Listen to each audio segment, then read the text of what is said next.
The physics definition of energy is the capacity to do work.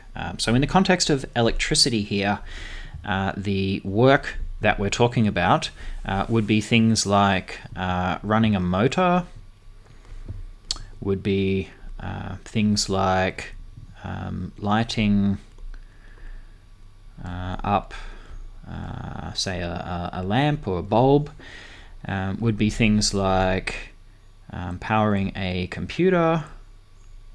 You can think of many more examples. Powering a computer. So these are examples of work that is done in an electrical system. And so energy here is this representation that we're able to achieve these actions. We're able to actually get some work done. Just as a reminder, energy is measured in joules. So you should remember that unit. So if energy is the capacity to do work, it's sort of a stored reservoir of potential that can be converted by electrical machinery into some other form of work, then the related concept is power. So power is the rate at which the energy is being used.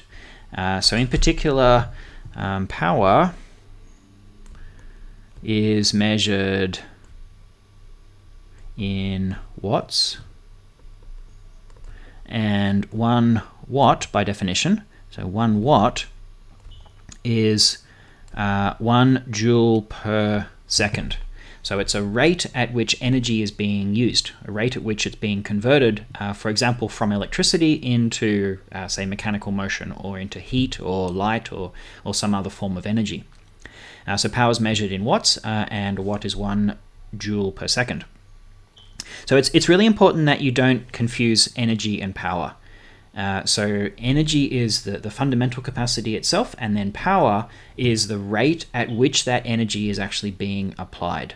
So one way to kind of visualize the difference if you walk up a hill versus if you run up a hill. Okay, so if you walk up a hill, then you have a low power, right? Because you're expending this energy at a kind of a lower rate. If you sprint up the hill, that's a much higher power output, even though it's the same amount of energy, roughly speaking, because you're still doing the same task. You're just doing it more quickly. Hence the difference in power. Now, in an electric system, electrical power is calculated with this formula. So this formula, very, very fundamental. You need to memorize this. You need to know this. It needs to be straight on the top of your head for the rest of this semester. So P equals VI. Let's have a look at these terms. So P is power. Remember, power is measured in watts. V is voltage, measured in volts. And I is current, which is measured in amps. Now, you might find the choice of the letter I for current to be a little bit unusual here. Yes, there is no letter I in the word current. The other letters seem a little more obvious, but this is a very standard convention, and everyone in engineering who works with electricity is going to use the letter I to refer to current. So it's a convention that you also should be following. And so basically, if you take an electrical system and you measure the voltage that is being applied, and you measure the current that is flowing into that system. Let me draw a picture.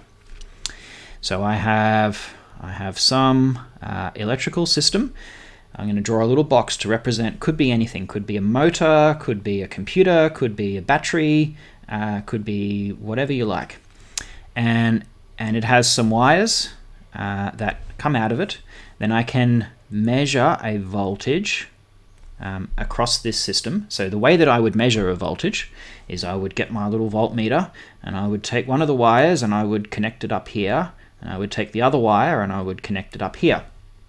And that would let me measure the voltage across this circuit element. Then if I also measure the current, so I'm going to write here I for current. If I measure the current that is flowing into this circuit element, so into this light bulb, into this motor, then by measuring these two things, I can then go and calculate the amount of power that is being used by that particular piece of machinery. So for example, let's do a simple example. A motor is powered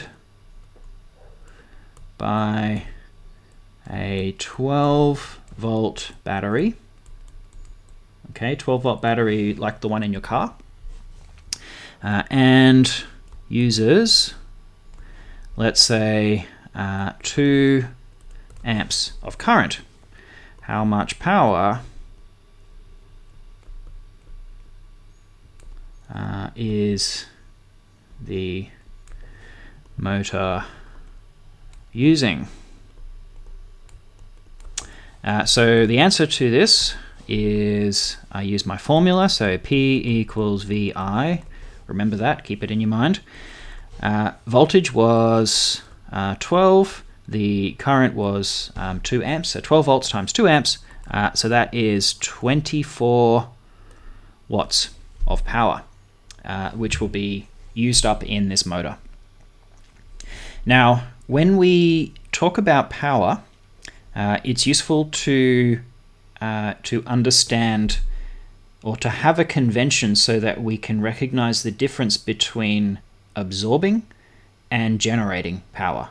So we would like for those things to have opposite signs, so that we can quickly recognize whether we're dealing with a generator of electrical power or a consumer, a user of electrical power.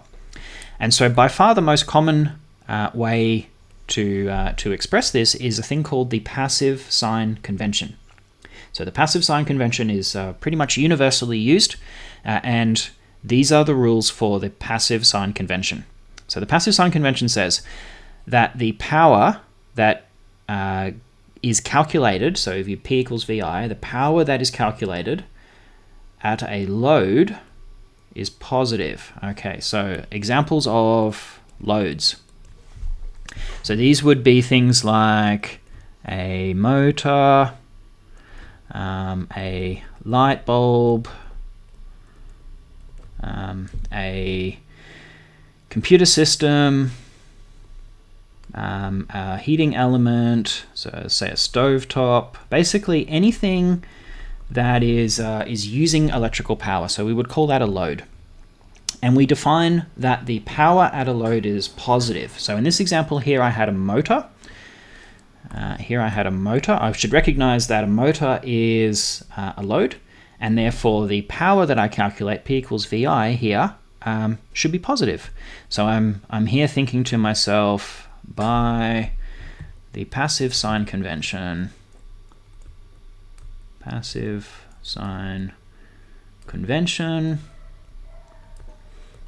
this is positive, and all good. If I was to do the same calculation from the perspective of the battery, then I should get a negative number. So the power that is being supplied by the battery would be negative. So power at the load is positive. That means the opposite is true for sources. So the power at a source is anything that is supplying electrical energy, and that would be negative. So examples of things which are sources would be a battery when it is discharging. So a battery when discharging,